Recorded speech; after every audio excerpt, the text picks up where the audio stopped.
Hey guys, welcome to know your car with Mohammad Nadeem. And आज की इस वीडियो में मैं इलेक्ट्रिक कार रिलेटेड सबसे बड़ी जो आप सभी लोगों की क्वेरी है उसको मैं आंसर करूंगा। तो लोगों की क्वेरी ऐसे है कि भैया मैं इलेक्ट्रिक गाड़ी ले लूंगा तो उसको चार्ज कहाँ करूंगा और चार्ज कैसे करूंगा। तो ये दोनों आंसर मैं आपको इस वीडियो में दे दूंगा। वीडियो को एंड तक का तसल्ली से देखिए, आपको पूरी की पूरी डिटेल्स मिल जाएगी और इसके बाद आपको मे भी कोई भी डाउट और क्वेरी नहीं रहेगी। अगर रही तो वो भी आप कमेंट करिए, मैं आंसर कर दूंगा। सबसे पहले मैं आपको बताता हूँ, जो लोग ऑलरेडी ईवी यानी कि इलेक्ट्रिक व्हीकल यूजर है वो लोग कैसे चार्ज कर रहे हैं, किस तरीके से चार्ज कर रहे हैं। तो मोस्टली लोग जो इलेक्ट्रिक यूज कर रहे हैं वो गाड़ी को अपने घर पे चार्ज करते हैं। अब जब वो घर पे चार्ज करते हैं तो उनको बाहर मार्केट में कहीं पे चार्जर ढूंढने की जरूरत होती नहीं है। अब जो घर पे चार्ज करने वाले ऑप्शन रहते हैं उसमें भी टाइप 2 है, उसको भी हम लोग एक एक करके डिस्कस कर लेते हैं। तो जो घर पे हम चार्जर यूज करते हैं उसको हम बोलते हैं एसी चार्जर। अब एसी यानी कि ऑल्टरनेट करंट का आपको एक स्लो चार्जर आता है और एक फास्ट चार्जर आता है। अब जब मैं स्लो चार्जर की बात करूं, वो हर ब्रांड अपने हर वेरिएंट्स के साथ आपको फ्री ऑफ कॉस्ट में देता है। अब अगर मैं इस व्हीकल पर्टिकुलर की बात करूं, क्रेटा ईवी की, जो मैं ड्राइव कर रहा हूं, तो अब क्रेटा ईवी में 2.8 किलोवाट आवर का एक चार्जर आता है जो आपको फ्री ऑफ कॉस्ट है और वो चार्ज करता है आपकी व्हीकल को 14 टू 20 आवर्स में।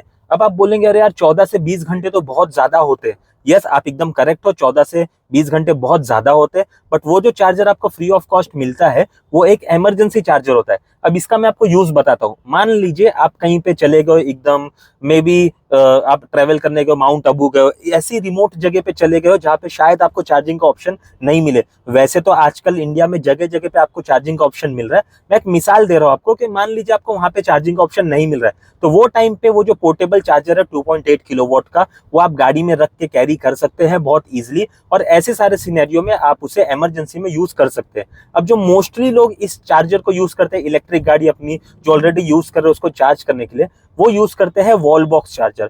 अब वॉल बॉक्स जैसे कि नाम ही सजेस्ट करता है, वो वॉल पे लगा हुआ चार्जर है, यानी कि वॉल माउंटेड चार्जर है।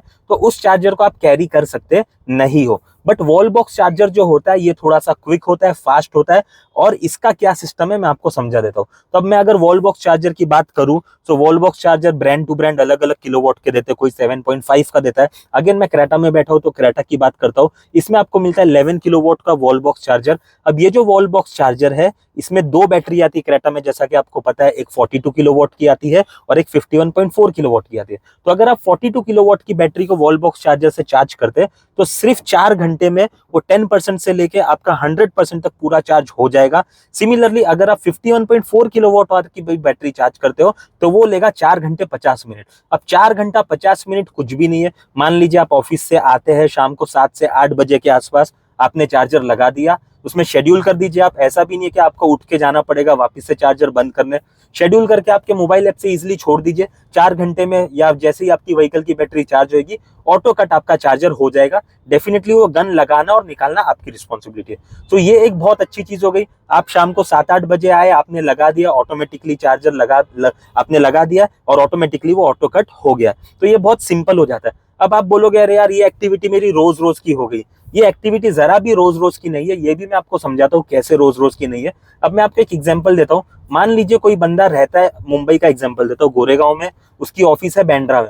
अब अगर मैं बांद्रा बात करूं तो 20 किलोमीटर वन साइड है। सो जाना और आना मिला के हो गया 40 किलोमीटर। अब मैं 42 किलोवाट आवर बैटरी का अगर एग्जांपल लूं, उसमें क्लेम रेंज है 380 किलोमीटर वन चार्ज। यानी कि अगर आप एक बार चार्ज करेंगे गाड़ी 380 किलोमीटर ड्राइव करेगा। अब मैं मुंबई की ट्रैफिक, ये सारी चीजें एज्यूम कर लेता हूँ और मैं एज्यूम करता हूँ कि गाड़ी मेरे को 380 नहीं भैया 300 किलोमीटर ही चलेगा। तो अगर किसी की रनिंग 40 किलोमीटर भी डेली है तो उसको 8 दिन में एक बार चार्ज करना पड़ेगा। यानी कि जो 4 घंटे की एक्टिविटी है आपकी चार्ज करने की, 8 दिन में एक बार। सो ये इतना बड़ा इशू बिल्कुल भी नहीं है कि आपको चार्जिंग करना बहुत बड़ा टास्क है। ऐसा कुछ भी नहीं है। इनफैक्ट पेट्रोल पंप आपको जाना पड़ता है, यहाँ पे कहीं जाने की जरूरत नहीं है, आपने घर पे ही चार्ज कर लिया। अब फाइनली कुछ लोग कमेंट करेंगे कि नहीं मेरे को एक ही गो में अहमदाबाद जाना है तो मुझे तो चार्जिंग के लिए वेट करना पड़ेगा। अब ऐसे में मैं मुंबई गुजरात हाईवे पे चार्जर कहाँ ढूंढूं, या मैं मुंबई रत्नागिरी हाईवे पे चार्जर कहाँ ढूंढूं। तो एकदम सिंपल हो गया। आप ये म्यूजिक सिस्टम की स्क्रीन देख लीजिए। अब जैसे ही आप Hyundai क्रेटा की म्यूजिक सिस्टम की स्क्रीन या मोबाइल के ऐप पे जाते हैं, आपको ईवी सिलेक्ट करना है। ईवी सिलेक्ट करने के बाद यहाँ पे आपको मेन्यू मिल जाएगा। मेन्यू में आपको चार्जिंग स्टेशन का लिस्ट आ गया। अब जैसे ये लिस्ट पे मैं क्लिक करता हूँ, इतनी जबरदस्त चीज है, आप देख सकते हैं नियरेस्ट से लेके दूर दूर होते जाएगा, फार होते जाएगा। सो सबसे नजदीक मेरे जो रूट में मैं अभी ड्राइव कर रहा हूँ 1.8 किलोमीटर पे मेरे को एक चार्जर मिल रहा है, 2.1 किलोमीटर पे 2 चार्जर और मिल रहे हैं, 2.4, और जैसे जैसे मैं नीचे जाऊंगा चार्जर भरपूर लिस्ट मुझे मिलेगी। इसमें टोटल 10,000 चार्जर की लिस्ट आपको मिल रही है, तो 10,000 चार्जर तो बहुत होते हैं। एंड इसमें ऑन द टॉप अगर आप प्लान ट्रिप करते, जैसे आपको पता है आप अहमदाबाद जा रहे, तो आपके रूट में काफी सारे फूड कोर्ट होते हैं। इनफैक्ट आजकल फ्यूल पंप्स पे भी आपको चार्जर मिलने लग गए, तो चार्जिंग जरा भी इशू नहीं है। अब आप बोलोगे नहीं यार, बट मैं जब जाऊंगा लॉन्ग रूट पे तो मेरे को रुक के स्पेसिफिकली चार्ज करना पड़ेगा। तो जब आप रुक के चार्ज करते हैं तो कितने टाइम में चार्ज होता है वो भी मैं आपको बता देता हूँ। तो अगर आप 50 किलोवाट वाले चार्जर पे डीसी यानी कि डायरेक्ट करंट चार्जर पे चार्ज करते हो गाड़ी, तो वहां पे आपको 58 मिनट्स में गाड़ी चार्ज करके मिल जाएगी।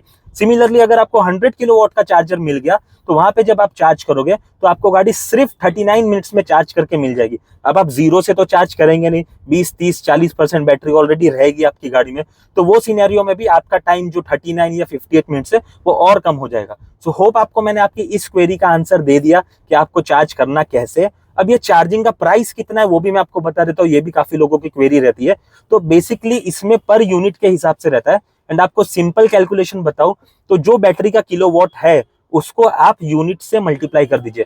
अब यूनिट की अगर मैं बात करूं तो इलेक्ट्रिसिटी की यूनिट, अब अगर आप ग्रीन मीटर यानी कि घर पे चार्ज करते हैं, आपको महाराष्ट्र में क्योंकि सब्सिडी है 6 रुपया 1 किलोमीटर पड़ेगा, 1 यूनिट पड़ेगा।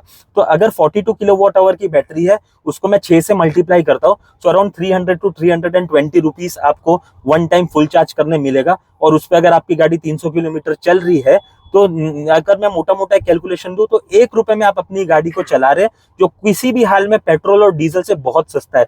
पेट्रोल चलता है अराउंड 10 रुपए 1 किलोमीटर, डीजल चलता है अराउंड 8 रुपए 1 किलोमीटर। तो अगर आप डीजल से भी कंपेयर करें तो पर किलोमीटर आपकी 7 साढ़े 7 रुपए की सेविंग हो रही है। पेट्रोल से कंपेयर करोगे तो 8 साढ़े 8 रुपए की सेविंग हो रही है। सो ये एक बहुत अच्छा ऑप्शन है इलेक्ट्रिक का। चार्जिंग का जो चैलेंज था वो भी मैंने आपको बता दिया। इसके अलावा भी अगर आपको कोई क्वेरी आप कमेंट करिए, डेफिनेटली उसका भी आंसर मैं आपको दे दूंगा। Thank you so much.